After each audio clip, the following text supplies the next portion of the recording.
Hello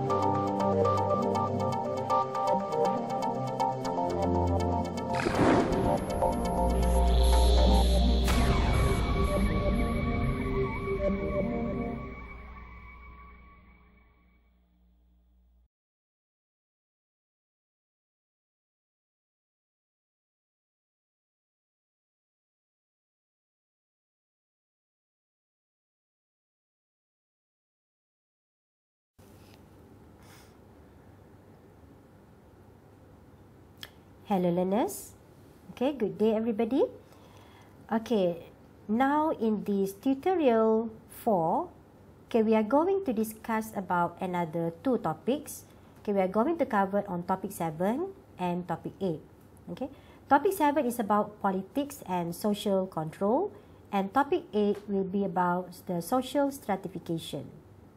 Okay, so we have learned from our first tutorial, okay, when the importance of studying man, society and culture, okay, is to identify, okay, the human activities, right? Okay, how men react in a society and how they may develop the culture.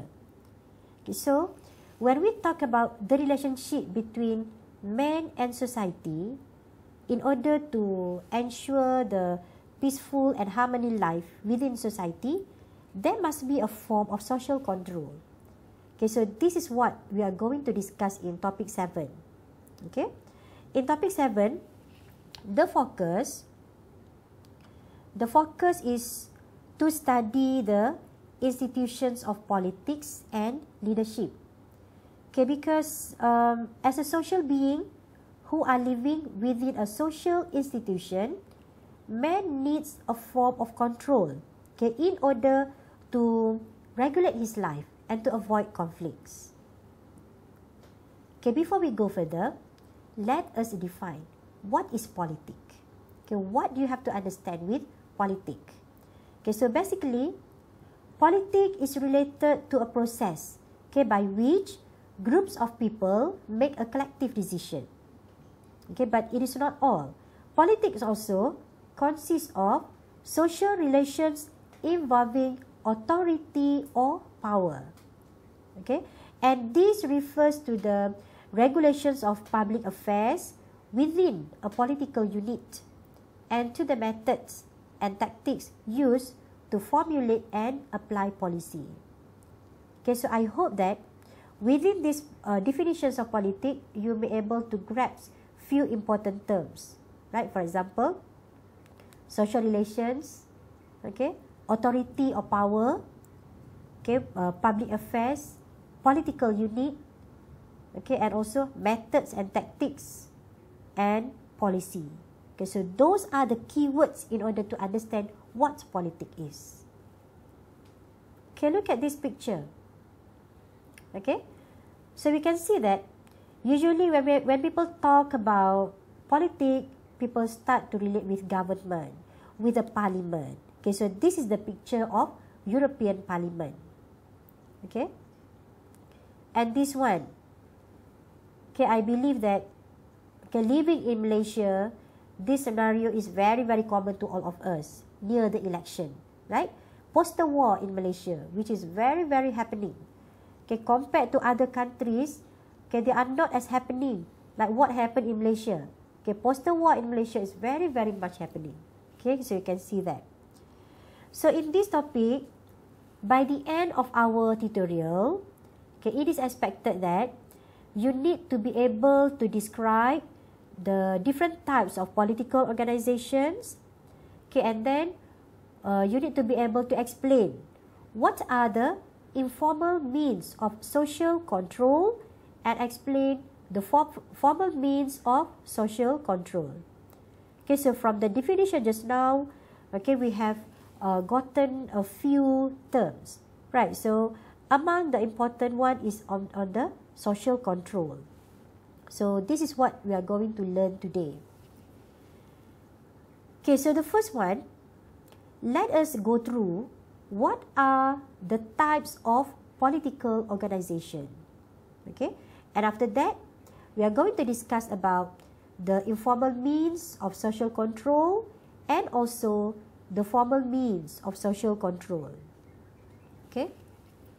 So the first one, the types of political organization.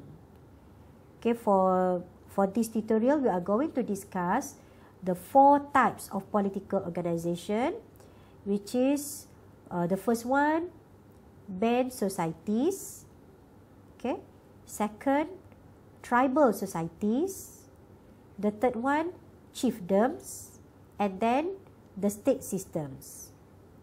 Okay, I hope that when we review of the each types of political organizations, you manage to identify the main characteristic of each of the types here and try to make to find the differences, similarities and differences between the 4 types of political organization.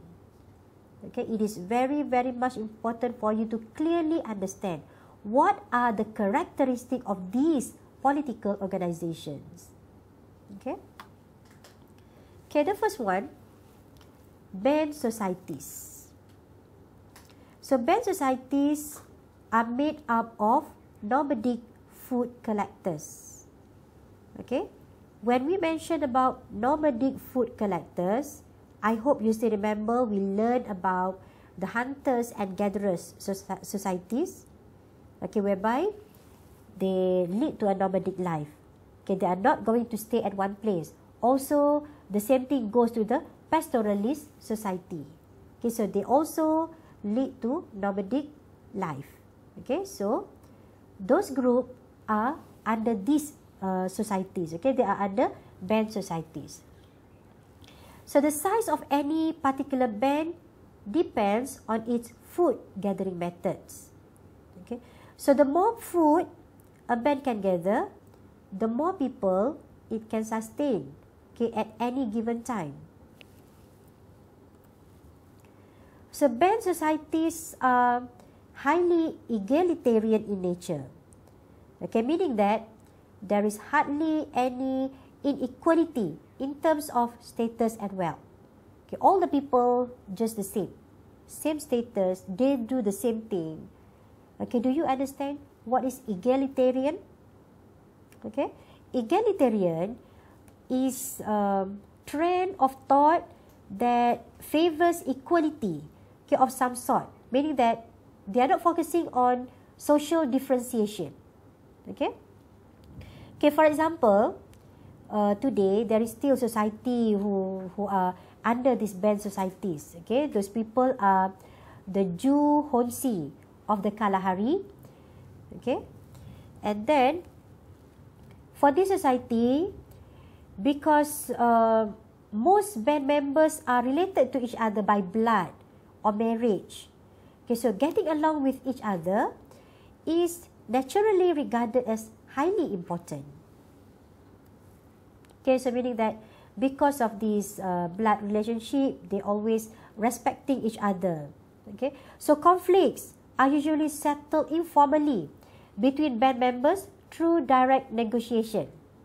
Okay, low degree of political integration. Okay, so that is the various bands are not politically connected to each other.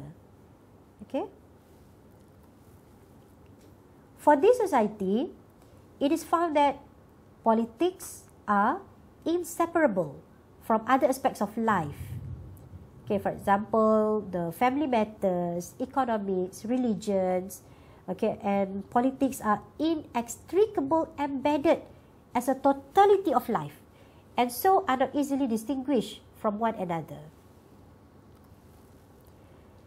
And leadership in band societies tend to be informal, okay, and held by older men respected for their experience, wisdom, good judgment, and knowledge of hunting. Decisions are made through discussions. The headman has no power to coerce anyone to follow his will. Okay, so there is a leader, but this leader cannot enforce the people to do what he has to do. Okay, but because the people respect the leader, maybe because the leader is the father, the grandfather, okay, someone who are closely related with them, so they will willingly to obey. Okay, so within this society, there are not much conflicts happen among them. Okay, and then the second one, the tribal societies. Okay, let's see what are the similarities and also what are the differences between band societies and tribal societies. So for tribal societies, they are made up of food producers. So meaning that they are the horticulturalists and also the pastoralists. Okay, so you can see that this is the glaring difference between band societies and also tribal societies. Okay. Otherwise, tribal societies are rather similar to band societies in many respects. Okay, so tribal societies also egalitarian in nature, just like the band societies, whereby they have local leaders without having centralized leadership. Okay, so the leaders are not that powerful. They not coerce the people to do whatever they want them to do. Okay, but even they usually not able to coerce the people, but people are willingly to follow their instruction. Okay, like the band leaders, tribal leaders are informally recognized by virtue of certain traits. Okay, for example, like wisdom and intelligence. Okay, but still they cannot force their decisions on the tribe. Okay, the example of this tribal society we can see from the pastoral Nuer from southern Sudan. Okay, so you can see in the picture here. Okay, so this is a Nuer people.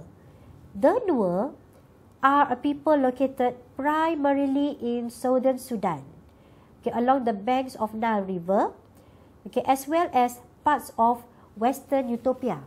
Okay, so this group, they form one of the largest ethnic groups in southern Sudan.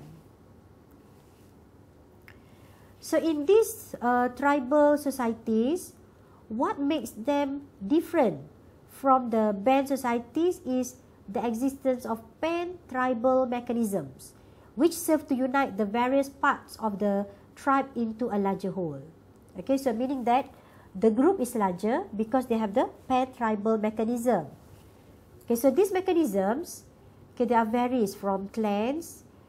Sometimes it is based on the age grades, and sometimes it is due to the secret societies as well.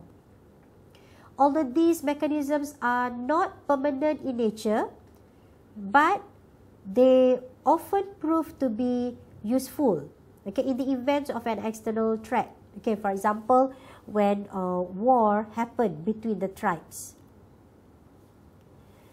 So once these threats have been removed, the local units of the tribe resume their states of political independence. Okay. Okay, now the third one, okay, chiefdoms, whereby chiefdom, okay, in these types, okay, it is led by a single chief who is sometimes assisted by an advisory council. Okay, like in today's practice, whereby we have prime minister and with a cabinet of ministers. Okay, so chiefdoms practice the same thing. Okay, so there is one single chief and then assisted by the advisory council. As societies become more complex, there is a greater need for more formal and permanent political structures.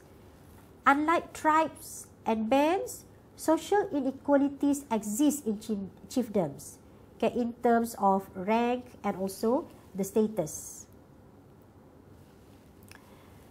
Okay, so what differentiate chiefs from the normal people is that chiefs usually inherit their positions, while his immediate kin constitute a social and also political elite. For example, the Nootka of British Columbia. Okay, so you can Google to get further information about Nootka of British Columbia, okay, whereby they practice the chiefdom. Okay. Okay, you can refer to the picture here. Okay, so this is the chief. Okay,